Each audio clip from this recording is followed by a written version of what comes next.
दिल्ली के मुख्यमंत्री अरविंद केजरीवाल की जमानत याचिका पर सुप्रीम कोर्ट ने अहम टिप्पणी की है।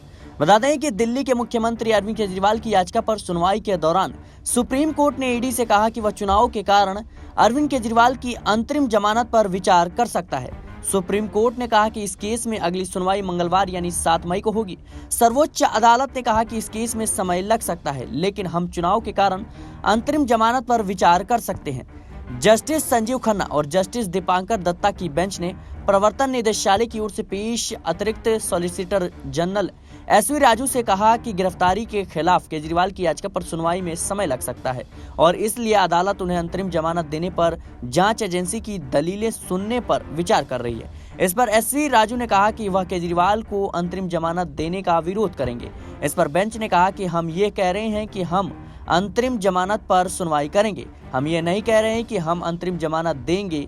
हम अंतरिम जमानत दे भी सकते हैं और नहीं भी। शीर्ष अदालत ने राजू से कहा कि वह 7 मई को अंतरिम जमानत याचिका पर दलीलों के लिए तैयार होकर आए।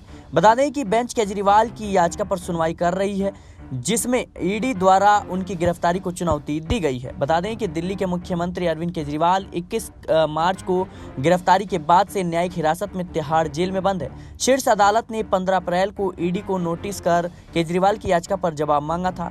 इससे पहले 9 अप्रैल को दिल्ली हाई कोर्ट ने सीएम केजरीवाल की गिरफ्तारी को बरकरार रखा और कहा था कि ईडी के पास बहुत कम विकल्प बचे हैं, क्योंकि केजरीवाल ने ईडी के बार-बार समन जारी करने के बावजूद भी जांच में शामिल होने से इनकार कर दिया।